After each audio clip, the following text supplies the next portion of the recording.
এবং এই মুহূর্তে আমরাও সেই গাড়িবহরে বেগম জিয়ার সঙ্গে সঙ্গে যাচ্ছি এবং বেগম জিয়ার গাড়িবহরটি একটু সামনে এগিয়ে গেছে এবং কিছুক্ষণ আগে তিনি বের হয়েছেন এবং চিরদিনের জন্যই এখান থেকে চলে যাচ্ছেন বেগম জিয়া, বাংলাদেশের আপসহীন নেত্রী, বাংলাদেশের একজন আইকন, বাংলাদেশের রাজনৈতিক যে অভিভাবক।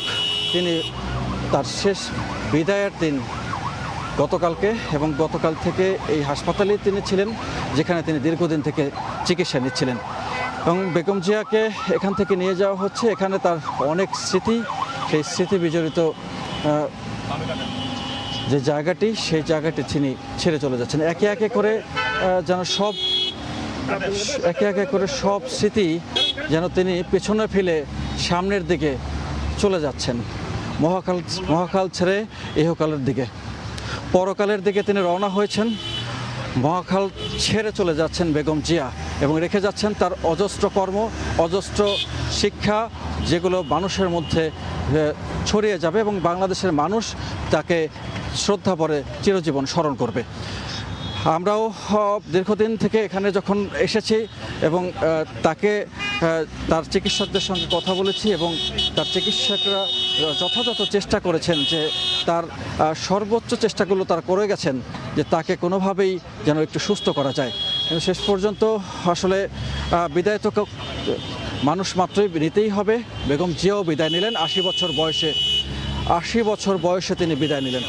এবং ডিএমপি বেগম জিয়ার যে এভারকেয়ার হাসপাতাল থেকে রওনা দিয়ে এখান থেকে কুড়িল বিশ্ব রোড হয়ে সেখান থেকে নিয়ে যাওয়া হবে তাকে ফিরোজায়, এবং ফিরোজায় বেশ কিছু সময় অবস্থান করবে এবং সেখানে পারিবারিকভাবে যারা আছেন তারা কিছুক্ষণ রাখার পরে সেখান থেকে বনানী হয়ে দক্ষিণ প্লাজায় নিয়ে যাওয়া হবে। এর মধ্যে রাস্তার দুপাশে বিপুল সংখ্যক মানুষ তারা অপেক্ষা করছেন, বিভিন্ন জায়গায় পথে অবস্থান করছেন, অপেক্ষা করছেন বেগম জিয়ার যে গাড়িটি শেষবারের মতো তিনি যে অ্যাম্বুলেন্সটিতে করে চলে যাচ্ছেন, সেই অ্যাম্বুলেন্সটিতে যাতে দেখতে পারেন। এবং তাকে দেখার হয়তো তার অনেকে সৌভাগ্য হয়নি সামনে থেকে, তবু তার শেষ বিদায়ের ক্ষণটি মনে রাখার জন্য তারা দুধারে দাঁড়িয়ে আছেন। এবং এর মধ্যে সংসদ ভবনের দক্ষিণ প্লাজাও নিশ্চয়ই অনেক নেতাকর্মীরা জড়ো হয়েছেন এবং নেতাকর্মীদের সেই যে উৎসব উদ্দীপনা নিয়ে তারেক রহমানকে বরণ করে নিয়েছিলেন, তারা তার 5 দিনের মাথায় বেগম জিয়ার তার এই যে বিদায়, মহাকালের থেকে ছেড়ে গিয়ে তিনি পরকালে চলে যাচ্ছেন, সেই বিদায়ের সময়টুকু তারা যেন আবার ভেঙে পড়েছেন। এবং এই শোক তারা কিভাবে কাটিয়ে উঠবেন, এই শোক তারা কিভাবে শক্তিতে পরিণত করবেন, এই শোক বেগম জিয়ার যে আদর্শ, শহীদ প্রেসিডেন্ট জিয়াউর রহমানের হাতে করা যে দল, সেই আদর্শ এবং সেই দলের কাণ্ডারি তারেক রহমান, এই দলের কাণ্ডারি তারেক রহমান এবং তিনি কিভাবে এগিয়ে নিয়ে যান এবং এই বাংলাদেশের মানুষ, মাটি, তাদের জন্য যে আদর্শ রেখে গেছেন, তাদের জন্য লড়াই করে গেছেন, সেই আপসহীন সংগ্রাম করে গেছেন, সেই আপসহীন সংগ্রামের সেই সময়টা কিভাবে করে আরও বেশি মহিমান্বিত করতে পারবেন এবং কিভাবে করে তারা এই দলকে আরও এগিয়ে নিয়ে যাবেন বেগম জিয়ার দেখানো পথ, সেই পথ থেকে ধরে রেখে। এবং সেটাই হচ্ছে এখন সামনে দেখার বিষয়। লাখ লাখ মানুষ, কোটি কোটি মানুষ, বাংলাদেশের মানুষ, আপামর জনতা এবং তৃণমূল থেকে কেন্দ্র সবাই যেন তাকিয়ে আছে বেগম জিয়া যেভাবে করে পরিচালনা করেছেন, তার যে দেখানো পথ, দেখানো আদর্শ, সেই আদর্শকে অবিচল রেখে কিভাবে তার দল বাংলাদেশের মানুষকে সামনের দিকে এগিয়ে নিয়ে যায়। এবং বেগম জিয়ার যে স্বপ্ন ছিল, বেগম জিয়ার যে নেতৃত্ব ছিল, সেই নেতৃত্বহীন সেই স্বপ্ন সব কিছু এখন একটি ইতিহাস হয়ে গেছে। এবং সামনের যে ইতিহাস, সেই ইতিহাসটি বেগম জিয়া যা রেখে গেছেন, তার রেখে যাওয়া পথ, সেটাকে এগিয়ে নিয়ে যাওয়ার জন্যই তার দলের নেতাকর্মীদের কাছে দায়িত্বভার দিয়ে গেছেন। এবং তিনি যখন এই দলের জোয়াল ধরেছিলেন, কাঁধে জোয়াল নিয়েছিলেন, তখন প্রয়াত রাষ্ট্রপতি জিয়াউর রহমান তার মৃত্যু হয়েছিল 81 সাল। সেই 81 সালের পর থেকে দীর্ঘ 4 দশক তিনি একাই লড়ে গেছেন সেখান থেকে। যতটুকু সময় তারেক রহমান তার রাজনৈতিক অংশগ্রহণ ছিল, পরিপক্কতা ছিল, সেই সময়টুকু তিনি আসলে পাশ থেকে রাজনীতিতে অংশগ্রহণ করতে পারেননি।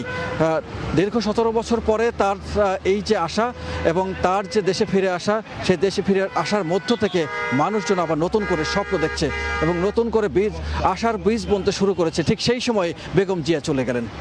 বেগম জিয়া কাঁদিয়েছেন, বেগম জিয়া মানুষকে আশা দেখিয়েছেন। বেগম জিয়া তার দীর্ঘ রাজনৈতিক ক্যারিয়ারে তিনবার প্রধানমন্ত্রী হয়ে দেশের মানুষের জন্য লড়েছেন, দেশের মানুষের জন্য করেছেন ভাত এবং কাপড়ের জন্য জয় করেছেন।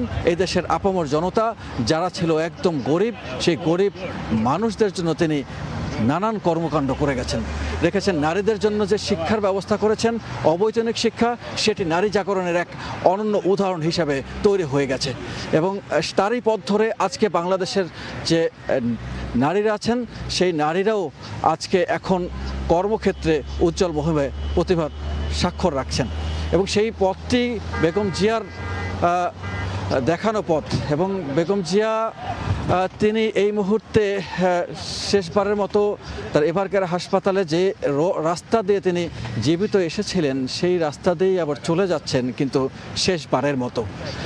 এবং এই মুহূর্তে বেগম জিয়ার গাড়িবহরটি কুড়িল ফ্লাইওভার পার হচ্ছে এবং কুড়িল ফ্লাইওভার থেকে পার হয়ে হোটেল রেডিসনের দিকে এগিয়ে চলেছে।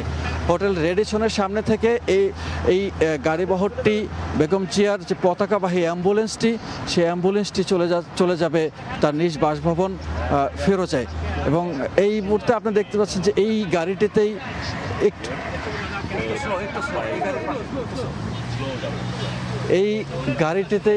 এই পতাকা মোড়ানো এই গাড়িটিতেই বেগম জিয়াকে শেষবার নিয়ে যাওয়া হচ্ছে।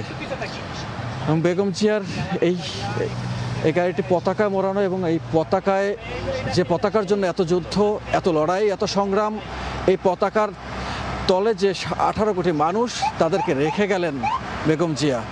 এবং যে মানুষদেরকে এই কোটি কোটি মানুষ রেখে গেলেন, তিনি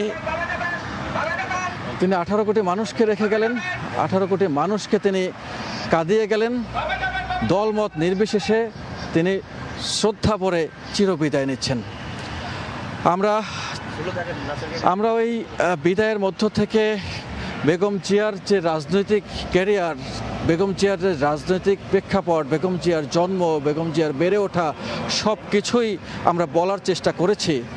হয়তো আজকেই এই বলাই হয়তো বেগম জিয়াকে শেষ বলা, তার মৃত্যুর দিনের বলা। তবে বেগম জিয়ার সম্পর্কে এই বলা শেষ বলা নয়। এই জন্যই তার যে রেখে যাওয়া যে কর্ম, সেই কর্ম হয়তো যুগ যুগ ধরে মানুষকে বলতে হবে। তার যে আচরণ, সেটি যুগ যুগ ধরে মানুষকে নতুন করে শিখিয়ে দিয়ে গেছে কিভাবে করে একজন মানুষকে অনেক বেশি ঘৃণা এবং তীক্ষ্ণ তীরে বিদ্ধ করার পরেও তাকে একদম নিশ্চুপভাবে প্রতিহিংসাপরায়ণ না হয়ে কিভাবে সহ্য করতে হয়, কিভাবে ধৈর্য ধরতে হয়, কিভাবে দৃঢ়চেতা হতে হয়, কিভাবে একজন গৃহবধূ থেকে একজন রাষ্ট্রনায়ক হওয়া যায়, কিভাবে রাষ্ট্রের ক্ষমতা নেওয়া যায়, কিভাবে মানুষের দুর্দশার কথা বলা যায়।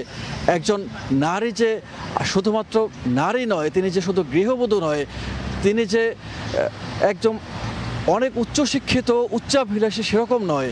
তারপরও কিভাবে করে একটি রাষ্ট্রকে পরিচালনা করা যায়, দিক নির্দেশনা দেওয়া যায়, একজন মমতাময়ী মা হওয়া যায়, তার সব কিছুর গুণ যেন বেগম জিয়া তিনি দেখিয়ে দিয়ে গেছেন। তিনি তাই মানুষের আদর্শ হয়ে রইলেন। এবং তিনি যখন 91 নির্বাচনের প্রচারণায় গেছেন, দূর দূরান্ত থেকে মানুষজন তাকে দেখতে এসেছেন।